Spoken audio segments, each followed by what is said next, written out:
बघतो मी. आपला आज 4था दिवस आहे आणि उद्या 5वा. तर उद्या 5व्या दिवशी कदाचित आपण प्रयत्न करतोय गाजरे सरांशी कम्युनिकेशन करून. रुपाली मॅडम त्यांच्याशी कोऑर्डिनेट करतायत. तर एक मात्र थोडीशी अडचण नेहमी सांगतो मी तुम्हाला, कारण त्यांचं पण ऑफिशियल वर्क 10-12 तासाची ड्युटी, पुण्यासारख्या शहरामध्ये धावपळीचं ट्रान्सपोर्टेशन. आणि एक असतं की गेस्ट लेक्चरला आपण सन्मानाने त्यांच्या टायमिंग प्रमाणे बोलू शकतो, बळजबरी नाही करू शकत की सर आमचं हे शेड्यूल आहे, या शेड्यूलला तुम्ही येऊन हजरच राहा. कारण शेवटी ते रिस्पेक्टेड पर्सन आहे, ते आमचे HR मॅनेजर होते आणि ते पुन्हा मोठ्या मल्टीनॅशनल कंपनीत पुण्यामध्ये HR मॅनेजर आहेत. मग त्यांच्या टायमिंगनुसार किंवा त्यांच्या वेगवेगळ्या शेड्यूलनुसार रिस्पेक्टेड पर्सन असल्यामुळे जशी जशी त्यांची अवेलेबिलिटी होईल तसं तसं आपण त्यांना मान सन्मान देऊन बोलून घेऊ. त्याच्यानंतर अजून आपल्या फॅमिलीत पण एक दोन ताई तयार होत आहेत. आपल्या फॅमिलीत तर अजून एक ताई खूप एक्सपर्ट आहेत, इंटरनॅशनल एक्सपर्ट आहेत. त्यांच्याबद्दल मी नेहमी क्लासमध्ये सांगतो. त्या त्या क्लासमध्ये असतात की नसतात त्याच्यामुळे त्यांचा काही अजून मला रिप्लाय येत नाही. त्या इंटरनॅशनल एक्सपर्ट आहेत हँडरायटिंगमध्ये. पण त्यांचं काही मुहूर्त निघत नाही साहेब आणि मुलाला विचारून. तर त्यांची मी वाट बघतोय. ते ऐकतील आणि मुहूर्त काढतील असं मी प्रयत्न करतोय. पण त्यांना काय माझा आवाज पोचत आहेत की नाही मला माहित नाही. मुद्दाम मी नाव काही घेत नाही. पण ते बघूया त्या ताईंचं किती प्रेम आहे आपल्या फॅमिलीशी, अटॅचमेंट किती, त्याची वाट बघतोय. पण जेव्हा त्यांना मुहूर्त मिळेल जरूर त्यांना पण आपण बोलूया. तर अजून दुसऱ्या एक दोन ताई आहेत, त्या पण तयारी करतायत की त्यांचं पण स्कूल लेवलला ते हँडरायटिंगचं घेतात. मग त्यांचं पण प्रेझेंटेशन आपण चेक करून त्यांचं पण जो काही प्रेझेंटेशन असेल त्याच्याप्रमाणे त्यांचं पण मार्गदर्शन घेणार आहोत आपण. So okay, ready for the calculation. आपण कॅल्क्युलेशनवर होतो आणि थोडंसं प्रेझेंटेशन नुसार जाऊ, म्हणजे थोडंसं सेकंड याच्यात मला थोडंसं माझं संपवता येईल. आज 4था दिवस होता आपण आणि 4थ्या दिवसाच्या प्लॅनिंग नुसार आपण या दोन लेवल करतोय आपण आता, B2 आणि M2. प्लीज इकडे लक्ष द्या. मुद्दाम प्रत्येक वेळेस व्हिज्युअल सांगण्याचा उद्देश हा असतो की आपल्या लक्षात असतो. म्हणून B2 आणि M2 करतोय आपण. आणि तर त्याच्यामध्ये थोडासा एक तिथं पार्ट होता, प्लीज इकडे लक्ष द्या, की जे तुम्ही अबॅकस टूल बनवणार आहेत किंवा तुमच्याकडे अबॅकस टूल असेल, तर आपण सध्या इथं लक्ष देतोय. प्लीज इकडे लक्ष द्या. टेन्स रॉड आणि युनिटचा रॉड इथं लक्ष देतोय. म्हणून टूल या कोपऱ्याला पकडणं, साधारण असं सेंटरला पकडायचं या हातामध्ये, डाव्या हातामध्ये. डाव्या हातामध्ये जर कदाचित मला दाखवता आलं तर मी दाखवतो. आणि हा जो राईट हँड आहे, प्लीज इकडे लक्ष द्या, हा राईट हँड आहे. या राईट हँडच्या या 3 बोटांमध्ये पेन्सिल होल्ड करायची. हे जे 2 बोटं असतात, हे दोन बोटं मोकळे सोडायचे. आणि जेव्हा पुन्हा परत तुम्हाला आन्सर लिहायचं असतं, तेव्हा ही आन्सर अशी पेन्सिल तुमची ट्रान्सफर झाली पाहिजे. हा लेफ्ट हँड आहे.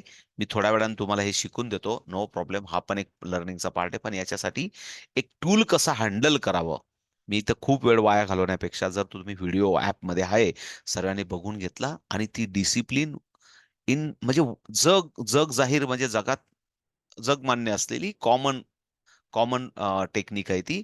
तर ती पद्धतीनेच आपण वापरायचं आहे. फॉर एक्झाम्पल हा बघा, हा जो अबॅकस टूल पकडलेला आहे, हा खूप या कोपऱ्याला पकडलाय. पण साधारण इथं सेंटरला पकडलं पाहिजे, मी असं म्हणेल. साधारण असं सेंटरला पकडलं पाहिजे. आणि या 2-3 रॉडवर आपल्याला मुव्हमेंट करता येतील या पद्धतीने आपण टूल होल्ड केला पाहिजे. ओके. तर ते त्या मी टूल कसं होल्ड करायचं या व्हिडिओमध्ये सांगितलंय. साधारण आपण असं बघितलं होतं की मला अप्पर बीट्ससाठी हा इंडेक्स फिंगर आहे. हा खाली करायचा असेल तर ॲडिशन, वरती करायचा असेल तर सबस्ट्रॅक्शन. ओके. त्याच्यानंतर हा थंब आपण वापरू शकतो लोअर बीटसाठी. या इथं वरती करायला, खाली करायला पण हा इंडेक्स फिंगर, खाली करायला इंडेक्स फिंगर, मात्र इंडेक्स फिंगर, खाली करायला इंडेक्स फिंगर. आणि जेव्हा मला 6, 7, 8, 9 एकाच वेळेस करायचंय, तेव्हा आपण एकाच वेळेस ही पिंच वापरू शकतो. आणि हा थंब दाखवलाय, हा अप्पर बीट्स आणि या 3 बोटांमध्ये अशी पेन्सिल होल्ड करायची. हे राईट हँडची पोझिशन आहे. तो व्हिडिओ बघा, तुम्हाला चांगल्यापैकी समजेल. नाही समजलं तर आज थोडा वेळ जास्त झाला आपल्याला बोलण्यामध्ये, पण उद्या मी पुन्हा परत याबद्दल उद्याच्या क्लासमध्ये मी बी प्रॅक्टिकल करून दाखवेल. त्याच्यानंतर पुढचा पार्ट होता की जसं सर्वांनी सांगितलं, आपण इन हाऊस फॉर्म्युला बघितला. त्याच्यानंतर इन हाऊस फॉर्म्युल्यातला सबस्ट्रॅक्शन फॉर्म्युला बघितला. त्याच्यानंतर नेक्स्ट हाऊस फॉर्म्युला बघितला बघा 9 to 1 पर्यंतचे आणि कॅल्क्युलेशन पण आपण बघितले. आता मात्र आपला सर्वांसाठीचा पार्ट होता. प्लीज इकडे लक्ष द्या. -9 करायचा असेल तर प्लस त्याचा फ्रेंड +1 असतो आणि -10 काय करतो आपल्याला हेल्प करतो. म्हणून फॉर्म्युला करताना आपण याचेच कॅल्क्युलेशन करत होतो. प्लीज 1-2 कॅल्क्युलेशन करून थोडी प्रॅक्टिस करूया सर्वजण. प्लीज इकडे लक्ष द्या. 24 -3 डायरेक्ट अवेलेबल झाला. अगेन -3 इकडे लक्ष द्या. -3 अवेलेबल आहे का युनिट रॉडवर? नाहीये अवेलेबल. नाहीये. म्हणून आपण काय म्हणू शकतो? -3 इज इक्वल टू +7 -10. -10 असं करा. +7 -10. प्लीज मला बोट रोशनीताई मला तुमचं बोट दिसत नाही. हा व्हेरी गुड. त्याच्यानंतर +40. आता 10च्या रॉडवर +40. 40 साठी -10 +50. -10 +50. -26. -26. -20 कसा कराल? +30 -50. +30 -50 आणि 6 is the direct available. 6 is the direct available. Please, please मला कोणाचा तरी बोलण्याचा आवाज येतोय. माईक बंद ठेवा प्लीज. कोणीतरी घरातला. प्लीज, प्लीज, माईक कोणी हात नका लावू शक्यता. खूप आवाज येतोय माझ्याकडे.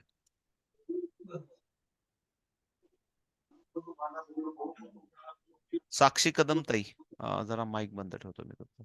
Okay sorry. Okay okay okay okay ठीक आहे ठीक आहे. प्लीज इकडे लक्ष द्या.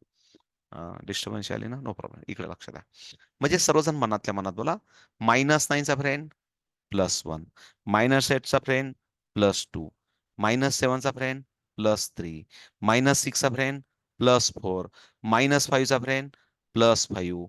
-4चा फ्रेंड +6. -3चा फ्रेंड +7. -2चा फ्रेंड +8 आणि -1चा फ्रेंड +9. क्लिअर आहे ना? क्लिअर आहे ना? क्लिअर आहे? म्हणजे हे अशा पद्धतीने करायचंय. तिथं फॉर्म्युला पण दिलाय आणि थोडंसं एक 10 कॅल्क्युलेशन करू म्हणजे आपल्याला वेळेच्या आत थोडी प्रॅक्टिस होईल बघा. आज आणि उद्याचा टास्क आहे आपल्याला. आज आणि उद्याचा थोडासा मोठा टास्क असेल. कारण आपल्याला जाण्याच्या आधी कॉम्बिनेशन पण शिकून जायचंय. आज जाण्याच्या आधी. पण हे पहिले 10 कॅल्क्युलेशन फास्ट करा सर्वजण प्लीज. ओके? 10 कॅल्क्युलेशन. मग आपल्याला जाण्याच्या आधी कॉम्बिनेशन शिकून जायचंय म्हणजे सर्वांचा टास्क ठरल्याप्रमाणे आपला कंप्लीट होईल. प्लीज एव्हरीवन थोडासा fast. Please, please. Sorry. Fast. प्रयत्न करा सर्वजण.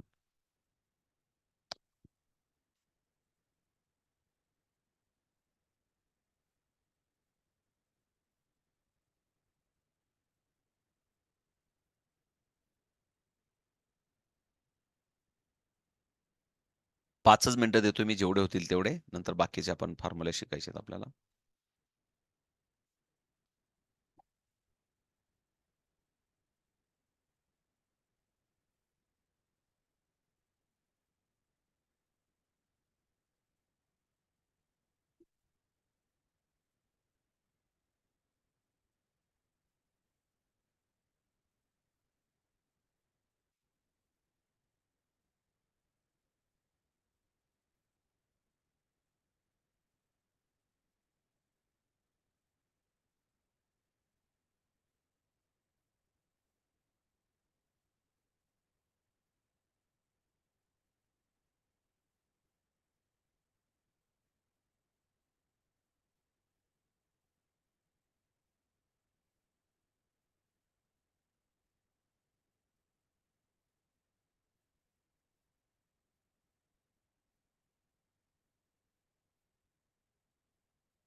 ऍप्लिकेशन करताना फॉर्म्युला बोलायचा प्रयत्न करा.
योगिता ताई करताय ना तुम्ही?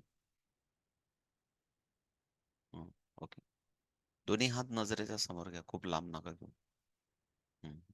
नाही नाही नाही, एवढे पण लांब नका ठेवू. असं असं असं ठेवा समोर. अशा ठेवल्या तर तुम्हाला किती असं असं बघावं लागेल. असं समोर ठेवा दोन्ही हात.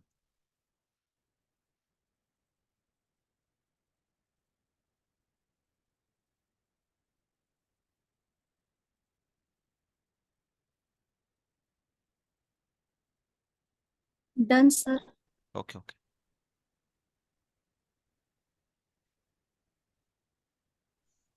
Done sir. ओके ओके ठीक आहे. शक्यता बोलू नका, म्हणजे बाकीच्या ताईंना पण डिस्टर्बन्स येते. त्यांना मोटिवेशन म्हणून जाऊ देऊ, आपल्या बरोबर कॅरी करू देऊ.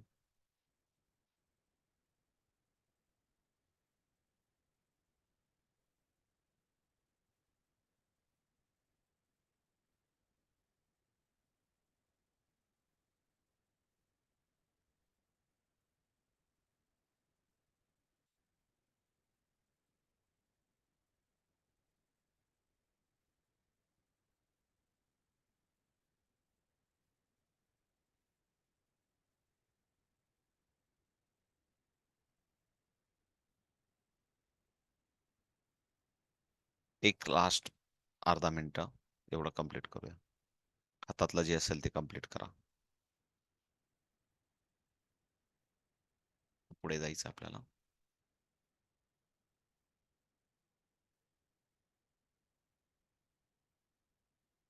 ओके, कंप्लीट झालं असेल तर जेवढे झाले असतील ना, तुमच्याकडनं जेवढे कंप्लीट झाले असतील तेवढ्यांचे आन्सर चेक करा फक्त. म्हणजे बाबा जेवढे 5, 10, 25 सॉरी 5, 10, 25 नाही, 5, 10 जेवढे झाले असतील तेवढे तरी मला जमले की नाही याचा याचा उद्देश म्हणून चेक करून घ्या.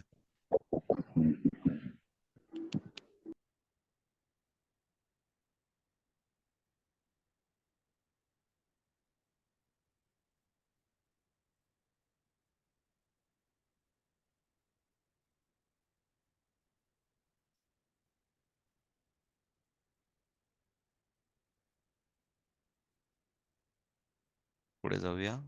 झालं असेल चेक तर वनिताताई झाले चेक? हा, केले का? किती केले तुम्ही? खरंच सांगा.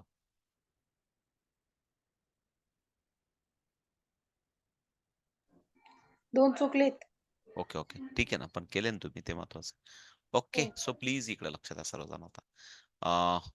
सर्वजणांची संमती असेल तर पुढे जातो, प्लीज प्लीज. पुढचा चार्ट थोडा महत्वाचा आहे, आजचा लर्निंगचा पार्ट येतो आपला, इकडे लक्ष द्या. जाऊया पुढच्या पार्टवर. सर्वांची परमिशन आहे काय? हे बघा, 10:27 झालेत. पुढच्या 5 मिनिटात पुढचा चार्ट संपणार आहे. म्हणजे खऱ्या अर्थाने आपल्याला उद्या या दोघं लेवल क्लोज होतील आपल्या विथ प्रॅक्टिस. मी तुम्हाला आज का लिंक पाठवणार नाहीये, प्रॅक्टिसची त्याचं कारण सांगतो. ज्या माझ्याकडे लिंक तयार आहेत, लेव्हल वाईज आहेत. समजा मी B2 ची तुम्हाला दिली, तर B2 चे काही फॉर्म्युले बाकी आहेत आपले. आणि मी M2 ची पण दिली तुम्हाला, तर M2 चे पण काही फॉर्म्युले बाकी आहेत. मग तिथं थोडासा स्ट्रगल येईल. म्हणून मी तुम्हाला कदाचित उद्या आणि परवा रविवार आहे, तर उद्या आणि परवा म्हणजे आपल्या किती लेवल होतील? आत्ता आपल्या या 4 आणि 0 ची 5 लेवल होतील. पहिले क्लिअर करून देतो. मग अजून महत्वाच्या 3 लेवल बाकी आहेत आपल्या. आणि दिवस किती आहेत बाकी आपल्याकडे? उद्या 5वा दिवस असेल. पुढचे आपले 3 दिवस बाकी आहेत. एखादा वाटलं तर आपण एखादा दिवस वाढवता आला तरी वाढवू. मग तिथं खऱ्या अर्थाने आपल्याला हायर साइडचं ॲडिशन, मल्टिप्लिकेशन आणि डिव्हिजन. हायर साइडचे ॲडिशन, मल्टिप्लिकेशन आणि डिव्हिजन. अशा पद्धतीने आपण शिकलो, की आपल्या 7 लेवल आणि ती एक 0 लेवल अशा 8 लेवल कंप्लीट होतील. ओके.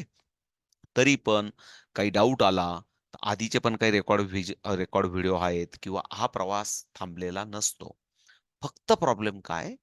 एक कन्सेप्ट, एक उदाहरण जर मला समजलं, माझा उद्देश काय असतो?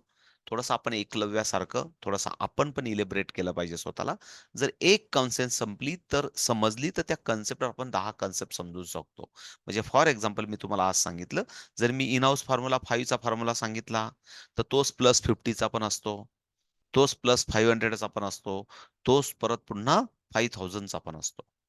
फॉर एक्झाम्पल मी तुम्हाला सांगितलं 288. इकडे लक्ष द्या सर्वजण. जस्ट इमॅजिनेशन करा किंवा बोटांवर पण करू शकतात. 88 करू शकतात, 88 करू शकतात आणि इकडे 288 आहे. असं समजू शकतात तुम्ही. 288. Please, please. जाणार आहे का त्याला घर? सांगितलं बाबा पण भांडू नकोस. हा. कल्पनाताई माईक चालू की करू हे नका. बघ. प्लीज, प्लीज कल्पनाताई पुन्हा माईक चालू नका करू ना. मी बंद केला पुन्हा पुन्हा काय चालू करता? प्लीज इकडे लक्ष द्या. सो व्हॉट आय से 288. आता 288 नंतर प्लस 22 करायचंय. घाई नका करू. मी समजून सांगतो. हे बघा 288 आणि मला 22 करायचं आहे. 20 साठी तुम्ही 10 च्या रॉडवर गेले आणि सुचेताताई सरळ बसा. 20 साठी 20 is not available on 10th rod. मग 20 नसेल तर पुन्हा आपला फॉर्म्युला काय आहे? -80 प्लस 100.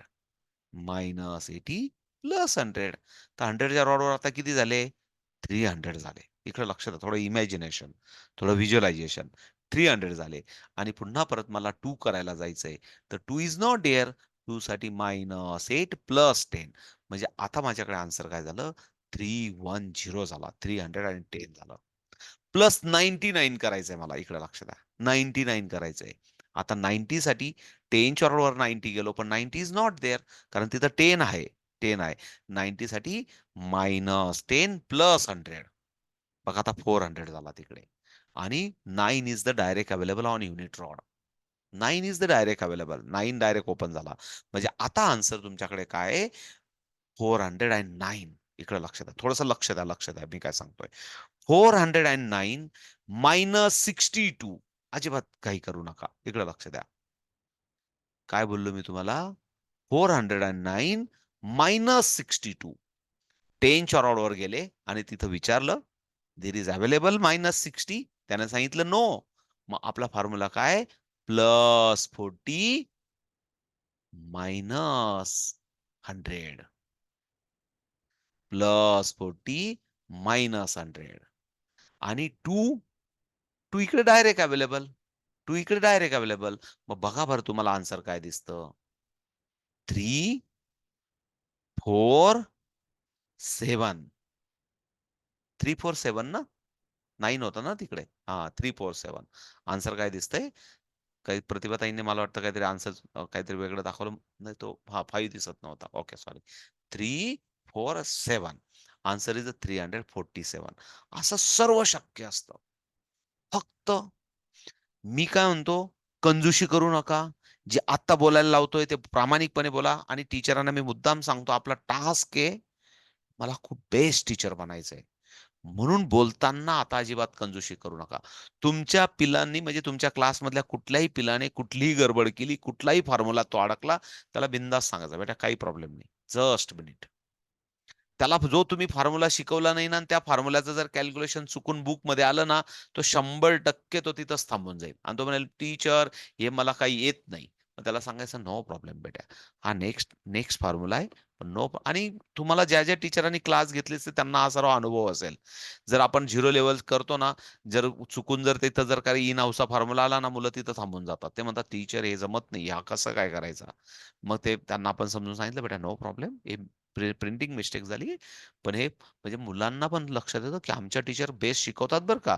त्यांना सर्व येतं. तुम्हाला कोणीच विचारत नाही तुम्हाला काय येतंय. इकडे लक्ष द्या. पहिले आहे ना आपल्या आपल्या फॅमिलीत फॅमिलीत नाही अख्ख्या जगामध्ये हा प्रॉब्लेम आहे.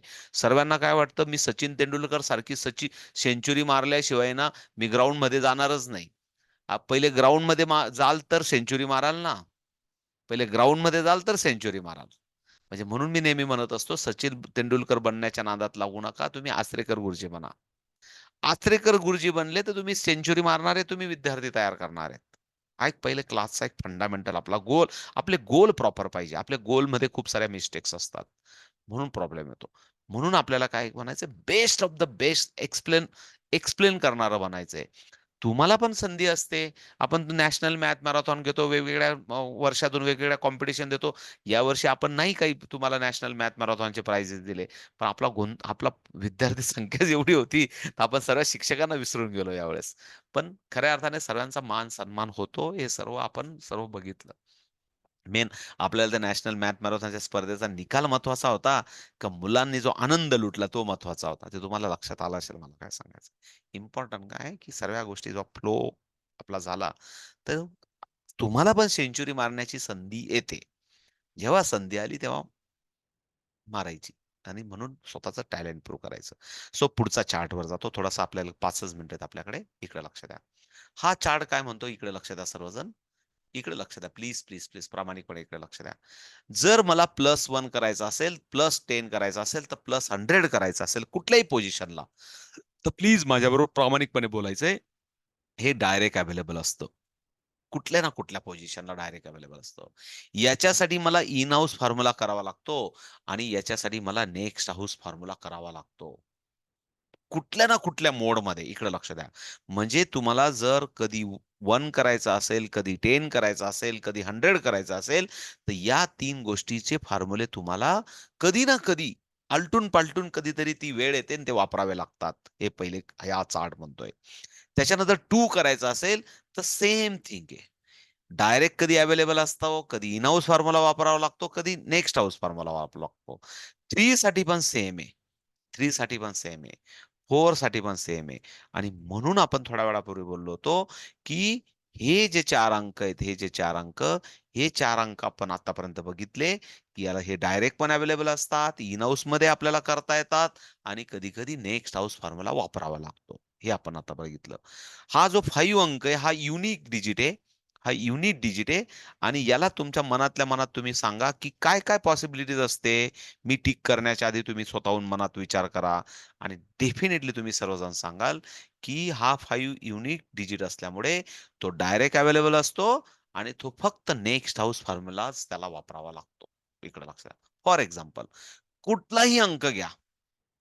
24 इकडे लक्ष द्या. 24 करून बघा. 24 प्लस 5 बघा direct available. Direct available. Again plus 25 अजिबात घाई करू नका. 20 आहे बघा 20 डायरेक्ट आणि 5 साठी युनिट रॉडवर आले. युनिट रॉडला विचारलं देअर इज अवेलेबल 5? त्यानं सांगितलं नो. मग त्यासाठी आपण काय करतो? -5 प्लस 10. आता प्लस 10 साठी मात्र -40 प्लस 50. -40 प्लस 50 कारण आपण मुद्दाम टीचर आहेत, मुद्दाम म्हणून मी हलके-फुलके कॅल्क्युलेशन का घेत नाही? कारण तुम्हाला जेवढे हेवी कॅल्क्युलेशन घेतले तर तुम्हाला लक्षात येईल. So what is the answer? Answer is the 54. म्हणजे 5 साठी तुम्ही कधीही 5 घेतला, तो एक तर डायरेक्ट अवेलेबल असतो किंवा त्याला नेक्स्ट हाऊस फॉर्म्युला लागतो. एवढ्या 2च कंडिशन आहेत. आणि मग मात्र थोडंसं इकडे लक्ष द्या. 6, 7, 8, 9 हे पण डिजिट आहे. थोडा हेवी वेट डिजिट आहेत. यांच्यासाठी next house formula, next house formula आणि यांच्या अरे माझ्याकडे इन हाऊसला टिक झाली का? सॉरी हां. Extremely sorry. यांच्यासाठी हे डायरेक्ट अवेलेबल असतात. सम टाईम डायरेक्ट अवेलेबल असतात. Some time next house formula असतो आणि याच्यासाठी आपल्याला कॉम्बिनेशन वापरावा लागतो. तो कॉम्बिनेशन कसा असतो? एक पुढच्या 3 मिनिटात आपण समजून घेऊ. प्लीज इकडे लक्ष द्या. समजायचं? समजला? चार्ट समजला सर्वांना?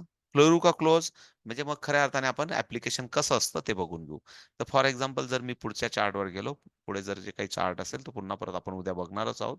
पण तरी पण एकदा बघून घ्या. अशा पद्धतीचे फॉर्म्युले असतात कॉम्बिनेशनचे, हे आपण उद्या बघू. No problem. अशा पद्धतीचा जर मी चार्ट बनवला, तर मी असं म्हणेल, की हे सर्व डिजिटसाठी हे सर्व डायरेक्ट तर सर्वच अंक अवेलेबल असतात. डायरेक्ट अवेलेबल असतात. पण फॉर्म्युले काय असतात? की यांच्यासाठी हा फॉर्म्युले असतात, याच्यासाठी हे फॉर्म्युले असतात, त्याच्यानंतर याच्यासाठी हे फॉर्म्युले असतात आणि हे असतात. मग इथं बघा, इथं अधिकचे फॉर्म्युले आहेत, इथं सबट्रॅक्शनचे फॉर्म्युले आहेत. हे बघा सबट्रॅक्शन -4 याला कॉम्बिनेशन फॉर्म्युला म्हणतात. ते कसं? ते आपण आता समजून घेऊ. म्हणजे आज खऱ्या अर्थाने तुम्हाला 1-2 टेबल बनवता येतील घरी. इकडे लक्ष द्या. फॉर एक्झाम्पल आपण आता 24 चा एक टेबल बनवू सर्वजण. Ready for the calculation. 24 again plus 24 direct 20 available 4 साठी -1 प्लस 5. ओके. Again plus 24. 20 साठी -30 प्लस 50 आणि 4 साठी -6 प्लस 10. आन्सर इस द सर्वजण आले का माझ्याबरोबर इथपर्यंत? 72 पर्यंत आले. Very good. Again plus 24. Rupali ताई आहे तुमचे फुगे घ्या फुगे. काय चालतं? इकडे लक्ष द्या. Again plus 24. 20 is the direct available आणि 4 साठी -1 प्लस 5. -1 प्लस 5. Again plus 24. 20 साठी इकडे लक्ष द्या. 20 साठी -80. आता इथं 20 नाहीये. 20 साठी -80 प्लस 100. -80 प्लस 100 आणि 4 साठी -6 प्लस 10. म्हणजे आन्सर इज द 120. असं दिसतं. Answer is the 120. Again plus 24. 20 आणि 4 डायरेक्ट अवेलेबल. Again plus 24. 20 साठी -30 प्लस 50 आणि 4 साठी -1 प्लस 5. Answer is the 168. अशा पद्धतीने आपण 24 चा टेबल बनवू शकतो. म्हणजे इकडे लक्ष द्या. मी तुम्हाला आता कुठलं शिकवलं? तुम्ही 31 चा बनवू शकता, 23 चा बनवू शकता, 33 चा बनवू शकता. मी तुम्हाला दोघं अंक इकडे लक्ष द्या. दोघं अंक 40 आणि 40च्या खालचे सांगतोय. तुम्ही 42 चा बनवू शकतात, 44 चा बनवू शकतात. मी 54 चा नाही बोललो अजून. आता थोड्या वेळाने 54 चा पण बोलतो. इकडे लक्ष द्या. मग आता आपण 5 ची पण 5 चा पण रूल शिकलो. 5 काय असतो? एक तर डायरेक्ट अवेलेबल किंवा next house formula. For example आपण 43 चा बनवून बघू टेबल. इकडे लक्षात द्या. 53, 53 sorry 53, 53. 53. Again plus 53. 50 is not here. 50 साठी -50 प्लस 100 आणि 3 साठी -2 प्लस 5. म्हणजे आन्सर काय आपल्याकडे आता 106 आहे. 106 आहे. अगेन 50. 50 डायरेक्ट अवेलेबल आणि पुन्हा परत 3 साठी 3 इज द डायरेक्ट अवेलेबल. म्हणजे आता आन्सर आपल्याकडे काय 159 आहे. 159 आहे. पुन्हा परत 53, 50 नॉट अवेलेबल, -50 प्लस 100 आणि 3 साठी मात्र नेक्स्ट हाऊस फॉर्म्युला -7 प्लस 10. म्हणजे आन्सर इज द 212. 212. अशा पद्धतीने आपण 53 चा पण शिकलो. लक्षात येतंय सर्वांना? 24 चा, 54 चा, 35 चा म्हणजे आपण असे सर्व फॉर्म्युले शिकलो. मग जर कॉम्बिनेशन फॉर्म्युला शिकायचा असेल, आता 6 चा टेबल पहिले आपण साधा सिंपल 6 चा टेबल बनवूया. Ready for the calculation. इकडे लक्ष द्या. डायरेक्ट 6 केला. 6 केला. Again plus 6. 6 साठी -4 आणि इथं -4 काय डायरेक्ट अवेलेबल नाहीये. आणि मग आपण जेव्हा इन हाऊस फॉर्म्युला शिकलो होतो, तेव्हा मात्र -4 असा डायरेक्ट झाला पाहिजे बघा. बोलायला सांगितलं ना मी तुम्हाला, बोलायला सांगितलं. बोलायला कसं सांगितलं तर -4 कसा झाला पाहिजे? +1 -5 असा -4 झाला पाहिजे. पण आपल्या काही नवीन ताई असतील त्यांचा जरा अजून प्रॅक्टिसचा थोडासा प्रॅक्टिस झाली. अजून त्यांच्यापर्यंत किट पण अवेलेबल नाहीये. म्हणून परत सांगतो, ज्या नवीन ताई आहेत, जेवढ्यांनी रजिस्ट्रेशन केलंय, मला पुन्हा आजचा क्लास संपल्यानंतर मला एक तर हाय पाठवा, नाहीतर पूर्ण नाव, पूर्ण ॲड्रेस, पिन कोड आणि मोबाईल नंबर एकाच मेसेजमध्ये सांगायचं. आणि जर तुम्हाला आता सध्या मी किट पाठवणार आहे, ते किट किंवा जर तुम्हाला वाटलं मला लगेच 10-5 लेकरांना मला क्लास सुरू करायचा आहे, तर ते पण मला मेसेज पाठवा किंवा उद्यापर्यंत पाठवा. बिकॉज ऑफ तुमचं परवा म्हणजे सेकंड शिफ्टला मला शांततेत पोस्टिंग करता येतं सर्व. मग परवा तुमच्या सर्वांचे किट पोस्ट होतील. 2 दिवसांनी तुमच्याकडे पोहोचतील. तर पुन्हा परत तुम्हाला व्हिडिओ बघून प्रॅक्टिस निवांत तुम्हाला पूर्ण आठवडाभर करता येईल. Ready for the calculation please पुन्हा. 6 अगेन प्लस 6 -4 प्लस 10. मग -4 असा होईल बघा. -4 कसा होईल? असा होईल. -4 असा होईल. हा थोडासा प्रॅक्टिसचा पार्ट आहे. -4 प्लस 10. अगेन प्लस 6 बघा direct available. -6 is direct available. Again plus 6 पुन्हा परत -4. -4 असा होईल आणि plus 10. -4 plus 10. Again plus 6 -4 plus 10 म्हणजे 6 5 जा 30 पर्यंत आपण पोहोचलो. थोडा प्रॅक्टिसचा पार्ट आहे ऋतुजा. थोडी प्रॅक्टिस केली की होईल. पण इथला जो हा -4 आहे ना, हा -4 ची प्रॅक्टिस अजून झालेली ना आपली. -4 कसा होतो? +1 -5. -3 कसा होतो? +2 -5. -1 कसा होतो? +4 -5 असा होतो. हे हा प्रॅक्टिसचा पार्ट आहे. हा प्रॅक्टिस थोडीशी करावं लागेल आणि मग टूलवर सोपं जातं. आता आपण जर 28 चा टेबल बनवायचा म्हटलं, सर्वजण लक्ष द्या. 28 चा टेबल. हे बघा 20 आणि 8. 28 असा करा सर्वजण. 28. Again plus 28. 20 डायरेक्ट अवेलेबल आणि 8 साठी 8 इज नॉट हिअर. पण 8 चा फॉर्म्युला काय आहे? -2 प्लस 10 आणि प्लस 10 असा होतो. -40 प्लस 50 प्लस 10 असा होतो. Again plus 28. हे बघा 20 आणि 8 साठी मात्र आता मला इथं कॉम्बिनेशन करावं लागतंय. मला कॉम्बिनेशन कसं करावं लागतं 8 साठी? -2. -2 साठी मला काय करावं लागतं? +3 -5. +3 -5. हा झाला. हा काय झाला? -2 +10. हा कंप्लीट आवर्तन कंप्लीट करायचं आणि मग आवर्तन कंप्लीट झालं की what is the answer Rutuja? Answer is the 84. सांगण्याचा उद्देश असा आहे की 6 माझ्या मनातल्या मनात बोला शेवटचे 15-20 सेकंद. 8 सॉरी 6, 7, 8 आणि 9 साठी हे जे 4 अंक आहेत, या 4 अंकांना सम टाईम कधी-कधी बोललो मी, कधी-कधी कॉम्बिनेशन वापरावं लागतं आणि त्या कॉम्बिनेशनमध्ये का कॉम्बिनेशन म्हणतो? तर इन हाऊसचा सबट्रॅक्शन फॉर्म्युला वापरावा लागतो त्याच्यासाठी. काय करावं लागतं? इन हाऊसचा सबट्रॅक्शन फॉर्म्युला वापरावा लागतो आणि नेक्स्ट हाऊस पण फॉर्म्युला वापरावा लागतो. फॉर एक्झाम्पल पुन्हा परत एकदा प्लीज इकडे लक्ष द्या. 5 +9. 9 इज नॉट अवेलेबल. पण 9 चा फॉर्म्युला 9 चा फॉर्म्युला -1. हे बघा 9 चा फॉर्म्युला -1 हा कॉम्बिनेशन आहे. -1 +10. आता तुम्हाला ती सवय झाली म्हणून ते हात तसे वळतात. पण तुम्हाला सवय करण्यासाठी पहिले काय करावं लागेल -1 साठी? -1 +4 -5 आणि मग +10. म्हणजे जर तुम्ही इथं फॉर्म्युला बघितला, फॉर्म्युल्यामध्ये तुम्हाला असं लक्षात येईल, फॉर्म्युला कसा लिहिलेला असतो बघा, इकडे लक्ष द्या. कुठे गेला फॉर्म्युला? हां, इकडे लक्ष द्या. जर आपण +9 चा फॉर्म्युला म्हणायचा म्हटला, इकडे लक्ष द्या. +9 इकडे लक्ष द्या. +9 -1 +10 हा रेग्युलर फॉर्म्युला आहे आपल्याला. पण हा जो -1 आहे ना, हा -1 आहे ना, हा -1 या -1 साठी आपल्याला ही क्रिया करावी लागते. ही क्रिया. ही क्रि ही क्रिया करावी लागते -1 साठी. +4 -5 हा मॅच्युरिटीचा पार्ट आहे. काळजी करू नका. थोडेसे practice, practice, practice man make perfect. प्रॅक्टिसच आपल्याला परफेक्ट बनवते. एक जस्ट एक अवेअरनेस सेशन किंवा एक कंप्लेशन सेशन आपण हे घेतोय.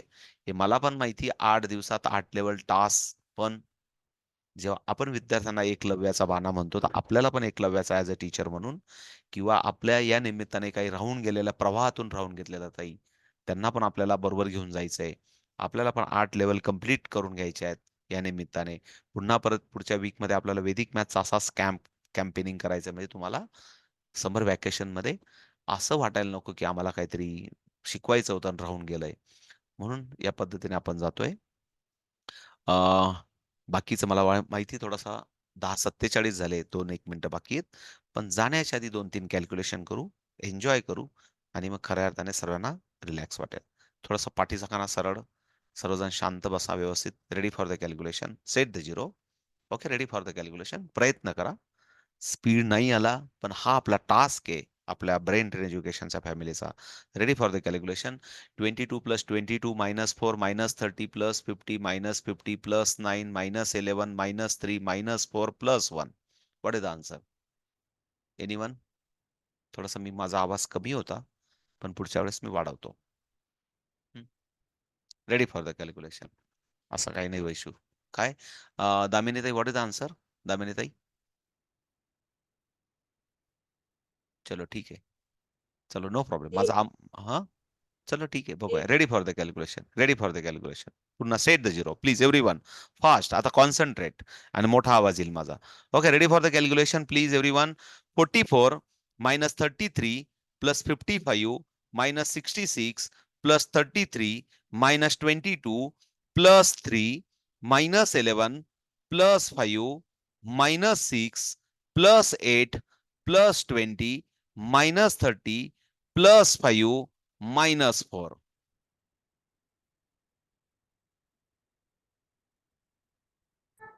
आमच्या निशाताई एक Answer is पाऊल one. एक पाऊल पुढे असतात. त्याच्यामुळे त्यांचा आन्सर बघा. हां, हां. काय आहे? Answer is answer is answer is 1. Answer is 1. Wonderful. Answer is 1. No problem.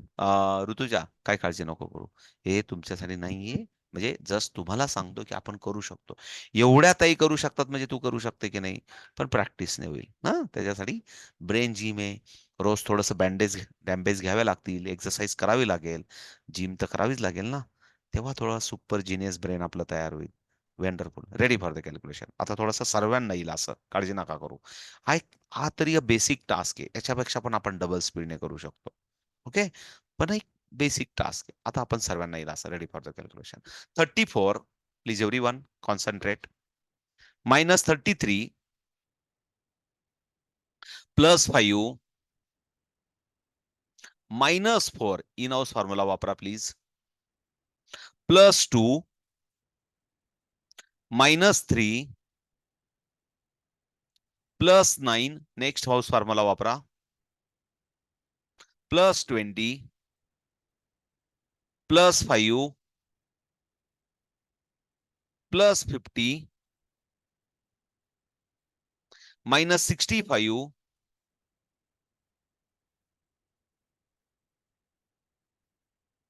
Plus 9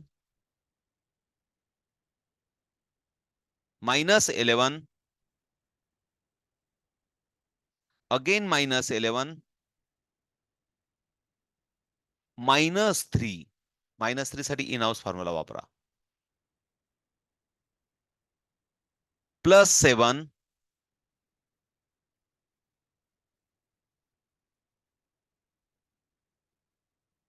+28